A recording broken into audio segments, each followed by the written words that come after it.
Good morning, everyone. First, I'd like to thank CreativeMornings for giving me the opportunity to speak here. They approached Cinetree to speak as part of their collaboration with the NFF, and I think originally my boss was going to speak here.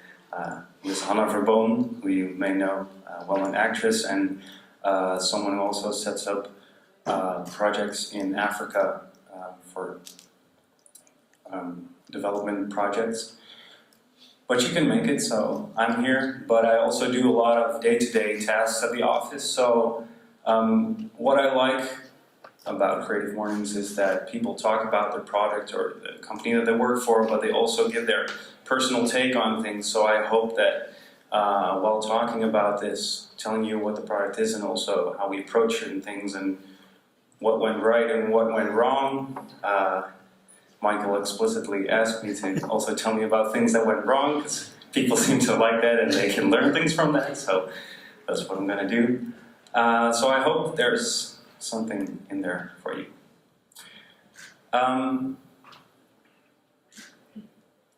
Okay, so that's our logo. I'm kind of new to public speaking, so I want to get right into it and start off kind of awkwardly and ask you all 3 questions, and if you agree with what I'm saying, I want you to raise your hand. So, who here likes films? Great. Who here likes to be introduced to something new every once in a while? And who here doesn't really like to raise their hands when they're asked to, like this? Okay. That's great. So now we've gotten to know each other a little bit, and hopefully there's some kind of transference. You know that I also don't like to raise my hand in public. So that means we have some kind of mutual understanding, which is the basis for empathy, which is this month's theme, as you all know, but it's also very much a key aspect of what Cinetree is about. So, Cinetree is, for those of you that don't know, it's a video-on-demand platform that shares stories we think are worth sharing. And these are films with social relevance, films that, you know, have an emotional gravitas to it, or can simply be enjoyed but are aesthetically significant. So there are numerous reasons why a film could qualify as a Cinetree film. Now you may be thinking VOD platform, that's a term that I've heard before, and probably the first thing you're thinking about is Netflix. So there are a lot of more options, but these are kind of the 2 polar opposites. On the upper left there's Netflix, and Netflix is kind of like a warehouse. They're continuously building a catalog where you can just dive in, never leave your couch for about 3 months and still only made a dent in what they're offering. But it's a lot of big budget production. It's, well, it's a certain type of things they're offering. On the other side of the spectrum is a movie, which you may not be familiar with. A movie is kind of like the hardcore cinephiles version of Netflix. So 5 days a week, they upload a new film, which are, you know, significant to film history, which might be weird Japanese new wave from the 1960s, or it may be an Italian film from the 1970s. But the thing is, they upload 5 films a week, and each film that's uploaded stays online for 1 month. So if you do the math and you want to see every film that meets, you need to see at least 1 film a day in order to keep up. So that also puts kind of pressure on you. Also, it's the polar opposite. So there's very dense and inaccessible stuff there as well. And if you like it, I personally like it, but it's not for everyone. So we are kind of in the middle. And I think our main thing is that we're personal and we're friendly. And our motto is that we offer 10 films per month, so 2 films per week. The motto is films sure to move you. And everything is worked in there with a personal touch. So the films are handpicked by curators, people we deem an authority on storytelling or who are in contact with certain social issues and can translate it to a film that's relevant in that respect. We provide context, additional content, and we organize events where people can come together, watch great films, meet each other, meet us. And we want to give back to the film industry, which means that the revenue we're making, we want to invest back into the film industry. But as you can see, I place an asterisk there, because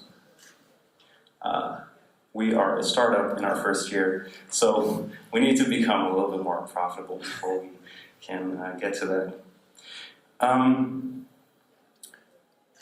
So, like I said, the main principle of Cinetree is stories worth sharing. And one of the main mottos is this quote by Philip Pullman that says, "After nourishment, shelter, and companionship, stories are the thing we need most in the world." And there's a very profound truth to this, because if you think about it, stories have been with us from the very first steps of human civilization. We've been talking to each other verbally. We made etches in stone. And stories are not only a way to relay information to one another, but it's also a way to relate to one another. We pass on information from generation to generation. We can tell someone how we feel about a certain thing, and we can get to this mutual understanding too. Empathy. So if you want to think about a way to share stories in the time we're living in right now, chances are you're going to look towards the internet, because it has the biggest reach. You can reach a lot of people very directly, very individually. But the problem that soon arises is that you're confronted with such a myriad of choices. The options are numerous. I think only in Europe there are some 30 VOD platforms that claim to do similar things to what we do, but they offer none of the content, if I may be so frank. But for instance, if you are a Netflix user, you may find yourself confronted with what is called the paradox of choice. We think we always want more options. We see that as riches, but what can happen if there is so much choice, you don't even know what to choose anymore. So it becomes a hassle, it becomes something of an imposition on you. So I've kind of laid out the basics here, but we have a very nifty animation to sum it all up for you once more. So I'm just going to play that for you. Oh, wait, sorry, I forgot this one. So if you take all these elements combined of, you want to spread empathy through storytelling, because that's basically what the power of film is. They can spread empathy by ways of telling stories. And you want to circumvent the problem of paradox of choice, and you want to do so in the age of the internet. You end up with what has become Cinetree. So here's a short illustration. Stories have been shared since the beginning of time, from various perspectives. While the way we tell stories has evolved, their role in our lives remains vital. They don't just entertain, they can teach, move, and even inspire us. But entertainment options grow on trees, so it can be difficult to find these inspiring films. Welcome to Cinetree, where we handpick films sure to move you. Working with expert storytellers, we select and deliver feature films, documentaries, and exclusive content. And with your membership fee, you can help us cultivate new stories. Join us now at Cinetree.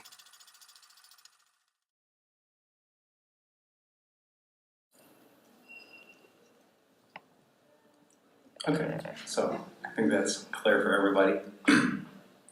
Like I mentioned before, one of the things I like about Creative Mornings is that there's a personal angle to everything. So in order to move into the way that we handle things at Cinetree, I'd like to tell you how I ended up there, which actually has a lot to do with what Cinetree stands for. So last year I graduated in film studies, which is theory, which doesn't exactly pave the way for golden job opportunities, obviously. So I was living in Groningen, but I was visiting a friend in Amsterdam, and I saw this poster, which was basically a headshot of Jelle Brand-Korstius, who is a pretty renowned documentary filmmaker, and underneath it said Handpicked Films and Cinetree.nl, and nothing more. But the design was very pretty, it had a cool filmmaker, it had the hand-picked, the personal take on it. So I was intrigued, and I went home and I typed in the website, and I found out that there was just a single page and it said, we're launching in a couple of days, and what we want to do is, well, everything you just saw. We have a mission to share films. Now this is great, because one of the things that I always found frustrating about studying film is that it was so theoretical and unpractical, and I've never really said this out loud in this way, but I'm here on the stands for speaking for Cinetree. If I think about it, films have affected me in a very profound way. I watch a lot of films, some people think I don't watch a lot of films. I watch about 150, 160 a year, so which is average, I guess. But I think that they have taught me a lot about how people can respond to another, what given situations, how they can play out. They've shown me things where I normally wouldn't go, be it the kitchen of a restaurant of mafioso or something happening on the other side of the world. So this immediately spoke to me. So I wrote this letter just off the top of my head that said, hey, what you guys are doing seems great. I have all these random skills that may be of use to you. I can write, I've done a little copy editing, I've done a little bit in video, but I could never make a choice, so I could do all these things, but not enough to specialize in. But if there's anything in there you can use, tell me, and then I'll come work for you. Then I didn't hear from them for a month. So I started a job on it, and I thought I was just being very naive to ask such, an established platform to work for them. But as it turns out, they were just very busy because they were launching a platform, obviously. And as I will show later on, the whole personal approach is a great experience, but it takes a lot of time to set up. So I was invited to the office, and in my letter I said, when I look at your website, the design is impeccable, you have a very strong philosophy, but, and this was kind of like a shot in the dark, I said, I can imagine that as soon as things start rolling, you're going to want to roll out your platform. You're going to want to develop, and you're going to want to establish new content and find new ways to develop that and find ways in which you want to present that. So I hit the nail on the head with that line, luckily for me. So they asked me to the office, and they said, well, we want to do a lot of things with copy, and we want to have more contextual background articles and so forth, but all the real positions were taken. So I applied to, I agreed to work for them 1 day a week as a copywriter and copy editor, but soon enough I started mingling in programming and all sorts of things. I went along with the curator videos, and about 4 or 5 months in, there were 2 things that got me hired, and what those 2 things are, I'll get to later on. So the first day I came to Cinetree, we had this meeting, and they prepared presentation on what makes business identity powerful and what makes a business successful. And these are basically 3 rings: the why, the how, and the what. So A very good example of how this works is, for instance, Apple computers. Before that time, people started with the outer ring and they worked their way in. So people were selling computers, that's the what. How were they doing this? Well, they were putting them in stores. And why were they doing that? Well, because there was a demand for computers, so they made them.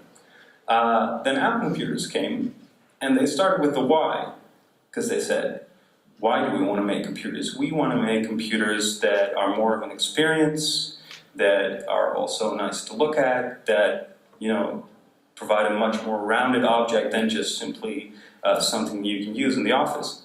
And that started to inform their how and their what. So what they made essentially were still computers, but how they did that was they started their own Apple stores to complete the cycle. So, which is kind of cool. So the thing that was pretty clear from that moment on was that Cinetree had a very well established why.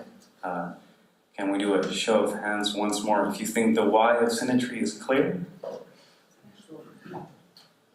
Okay, some hesitation here and there. So what is obviously the films, but now I want to get into the how a little bit more. This is a little side note. There's a couple of students of the University of Amsterdam, and they applied all this media theory and cultural philosophy to everything we're doing, and their conclusion was basically that Cinetree is a relevant object of study because this online platform could be defining the way in which people would want to consume film in the future, which is a very big compliment, and I thought I just want to share that with you, that on a theoretical level, we seem to be doing things right, so that's good. So this is a film page as you would find it if you would log on to your Cinetree account right now. First, there's similar to Netflix, there's just a poster oversight, and when you click one of the posters, you get to one of these web pages. When I met with Michael and Carlijn before this talk, one of the first things Carlijn said was, I get the idea behind the platform, I get that you want to share nice films, I even get the fact that you're going through all the trouble to get all these people on camera, to give their testimonies.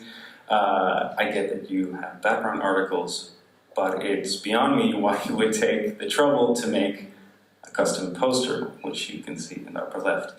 And the thing that pretty much ties all of this together is that we want to take the personal approach because we believe that it makes for personal experience. So if we look at this, it may seem like we've just put a film online, but if I showed you what's actually there, you can see that there are all these little things that need to be put there by hand. So at the top of the page, you can watch the film, but on the upper left, you can find the custom poster. So for every film we put online a week, we have a poster designer make a poster. There's a synopsis, which we also write ourselves to relate more to the platform. There's the custom trailer. So we have all these curators, and we find them and we put them in front of the camera, and then they tell us why they think a film is worth sharing. And that's one of the major selling points and one of the main points of this film page.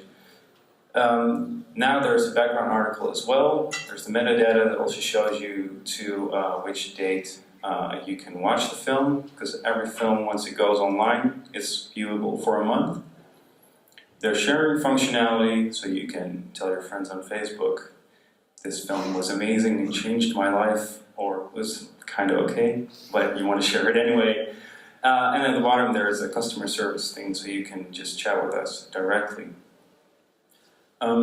So the the segments that go into the first idea, which is Cinetree at the upper left, to a person being very happy, which I expressed here with 2 dashes and an O, to signify someone putting their hands up in the air because they can watch a beautiful film. This is kind of the process that it takes to get things going, to get a film online. So what we do now is first we ask a distributor, like, which films can we even use? Then we put that out to a curator, and the curator gives us their list of films which they like best. I can safely say that the breadth of titles we can offer to them is so wide that it hardly ever happens that they say, like, my favorite films weren't in there. So that's good, because we want to stay true to the concept. So if the curator has made their choice, we make an appointment with them and we put them in front of a camera and we shoot the videos for all of their choices. Then when we have the videos in the pocket, we can go to the distributor again and say, these are the titles we actually want. They check if they actually do have the rights. Then they give us a copy, and then we throw the title into programming. Programming seems like an odd way or odd thing to say if you have curators selecting your content, but the thing is, we need to space things out. So you don't want 5 depressing documentaries in a row, because let's be honest, some can be depressing if they're about, the monstrous dolphin hunting in Japan, or, about war in Homs. So you want to space that out, and ideally you also want to space out the choices of a curator. So you can say, like, oh, I like this guy, I can't wait for his next film, or I don't like this guy, so luckily the next day there's someone else choosing a film for you. Then the film goes to the encoding platform, which makes sure you can actually view it online. And then we set deadlines for our designers and writers, and all of their content goes to editors. And we have a video editor, and pretty much everything else ends up on my table. I am a copy editor, but I also am the editor-in-chief of pretty much all the visuals. I give the go-ahead for the trailers. I load everything into CMS. So if there's anything you like or don't like about our pages, please come to me, and then I can make changes directly. But what you may notice from this is that there are a lot of segments where different parties are involved, and several things can go wrong, which the great thing is, if everything works out, then we can put a film online that has personal investment from all these angles, and you really get like a film experience that is, I think, more rich than just going on Netflix. But the other thing is that it just takes a lot of time and effort to get there. So one of our main things is that we have curators, and now when I said it before, it dawned on me that maybe for some of you who don't know the platform, it wasn't clear from the get-go. So we actually find these curators and we put them in front of the camera, and they tell their personal stories, why they think the film is significant. So these are some of the people that were there from the beginning, and what you can see here mostly is that these are people with a very strong public profile. The cool thing is, though, we have a journalist, an actress, an ex-politician, an author, and a television presenter. So the cool thing is about having these different curators that they're all talking about films from their own expertise, but also from their own angle. So this actress might recommend a film because she thinks the acting is so brave, or a filmmaker might recommend a film because he says, like, it's technically, superb. Or Joris Luijendijk, the journalist, for instance, he recommended films that, hit our social problems right on the head. But one of the things that happened when this was there right at the launch, so I came in and I noticed myself that there are people with a strong public profile. So we had Halina Rijn, Femke Halsema, and Chris van Houten, and these are great people. They are very knowledgeable, but for people that go to a platform that want to have like a seal of quality for art house films, they may not find these people to be the most the most logical authority on things. So I think, if I recall correctly, one of the first press announcements that went out was Aline Rijn chooses a film for you. And then a day later, there was a blogger that had the caption, "I don't want Aline Rijn to choose a film for me." So that was kind of awkward.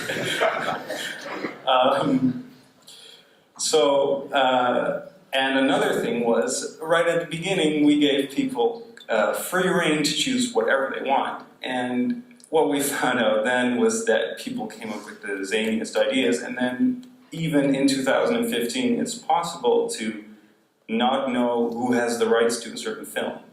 It happens. Like, you can Google it for 3 hours and it's impossible to locate. Like, sometimes some films people don't even have the rights in Holland. But, and if anything we've learned from that and the selection of curators is to keep guidelines.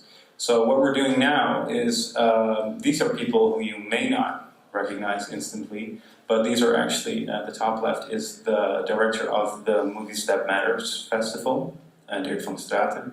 The upper right is Raymond Walravens from World Cinema Amsterdam, and he is the director of the Rialto Cinema House. The left corner on the left is maybe a little more famous.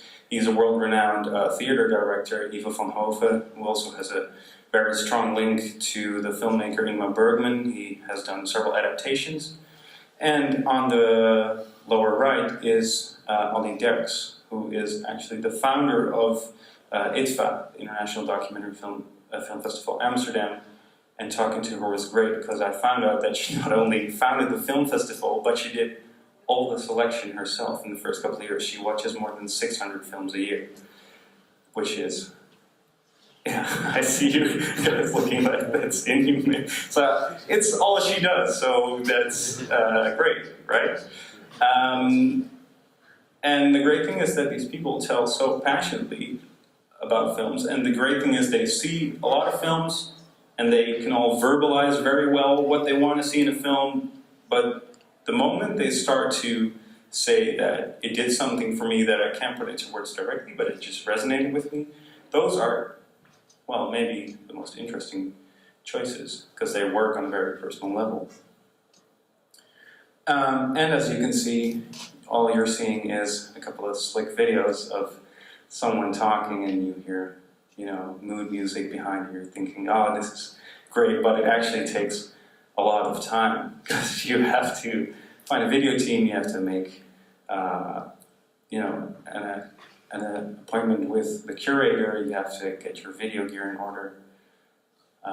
So again, it takes a lot of time, but we think it's really worth it. So if you're working with a small team and you're rolling out your platform, there's sort of a ripple effect that comes in. And while I was working on this talk, it suddenly dawned on me that at the office we sometimes say, like, okay, we have to do that now. Because what happens is you have an idea and you drop it in, and then ripples start to unfold. And at a certain point it hits the edge of the pond and it comes back to you. Now, this very shaky metaphor works in several ways. One of these things is, for instance, the simple fact that you're putting films out there and you want to know which people are watching them and how many people are watching them. So in the beginning, we had some trouble tracking our data, which had to do with the technical department and so forth and so forth. So we were putting all these films out there, which were beautiful, and we were sure people would love them, but we didn't actually know how they felt about our platform.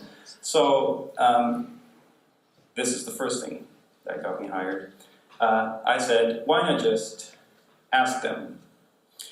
And one thing we found, especially with a platform that is so founded on a personal experience, is that data is one thing, but having people speak to you directly about what they like and not like really augments the data and how you can interpret them. So I set up a questionnaire, and then I just flat out asked people, like, what do you think of our curators? What do you think of our film choices? What would you like to see?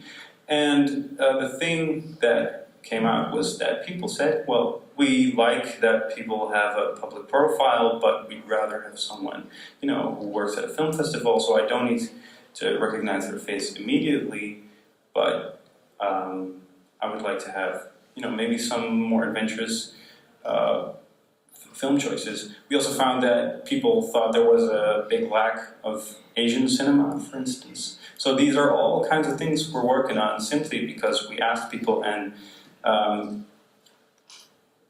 it's nice to see that we drew a certain type of audience that likes this personal touch, because we had a much higher than normal conversion rate of people that were actually willing to fill in the poll. So that's very cool. The second thing was that we needed background articles, and then we thought, okay, so we need to have writers, and we need to edit the copy, and we need to reshape the website. So that's also where I could step in.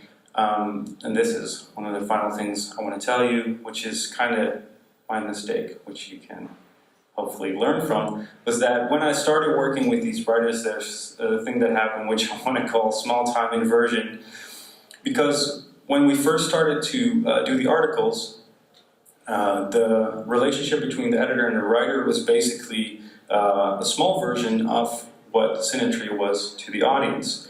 I would just mail these people randomly and say, like, I have this film for you, and you're probably going to like it, so could you write to me maybe next week? Sometimes it was way more crazy. It was on a Tuesday, and I said, okay, our film for Friday has fallen out. Can you deliver me a piece on Friday on this and that film?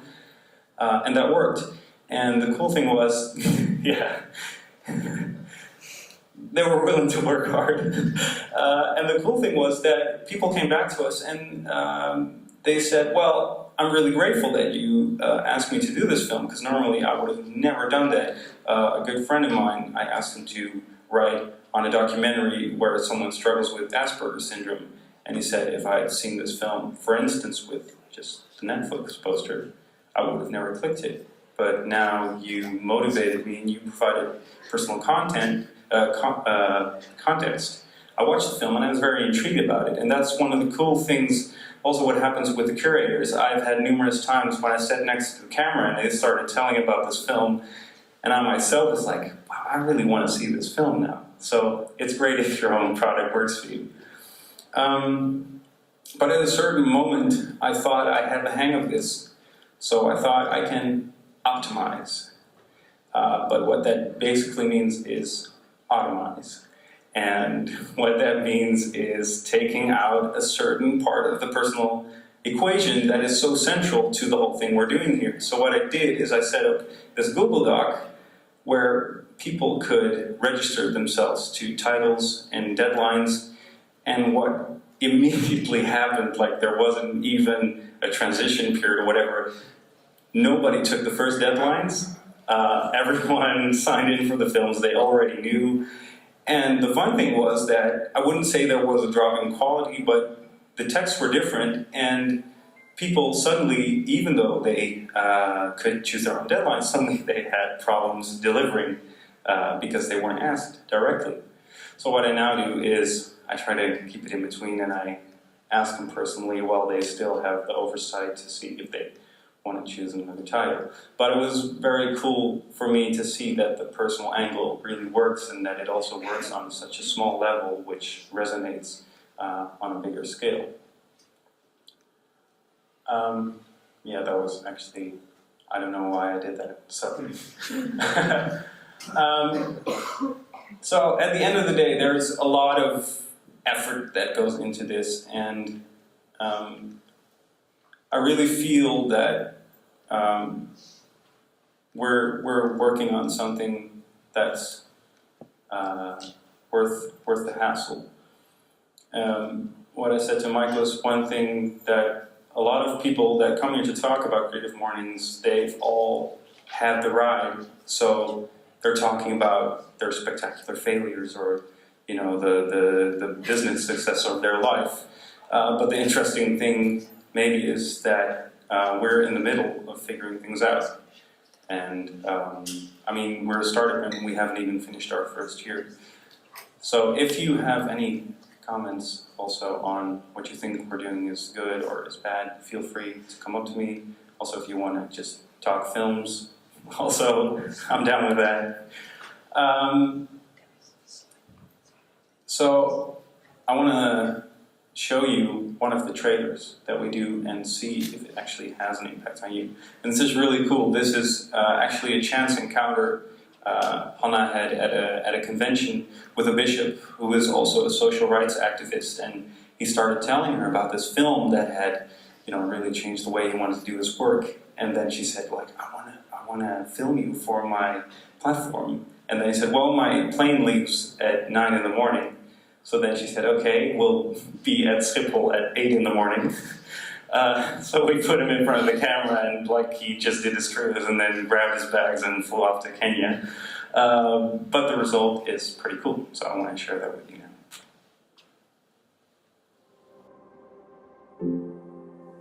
The rabbit-proof fence, I watched it at a moment in my life. I didn't realize that I was actually struggling. I had deep questions, having seen, experienced in some sense firsthand levels of unbelievable dehumanization, trauma, death. I think I had deep questions about how it can be that humans can inflict so much suffering on other humans. Sierra Leone, Liberia, I've been to Eritrea. So friends of ours gave us a holiday trip to Australia, and I am asking them about the Aboriginal people. Again, I knew there were people who had suffered at the hands of other people, but I wanted to have a sense. I wanted to meet real people. I mean, the story of the Aboriginal people. I wanted to meet a real person. And these friends of mine said, no, you can't. You can't. They live in areas that are very dangerous. They live risky lives. Then these friends of mine decided, we'll show you a film. They said, watch The Rabbit-Proof Fence. And then I did with my dear wife. And I couldn't stop.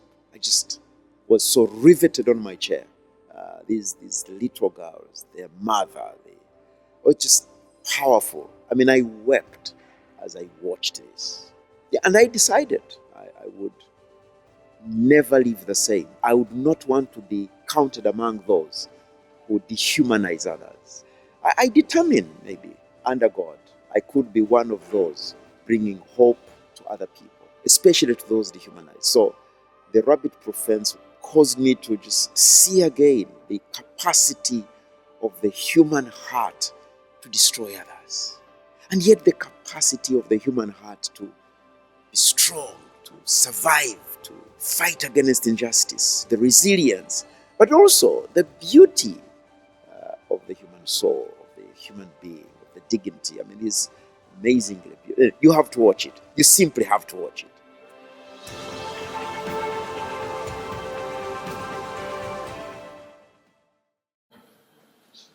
So that's that.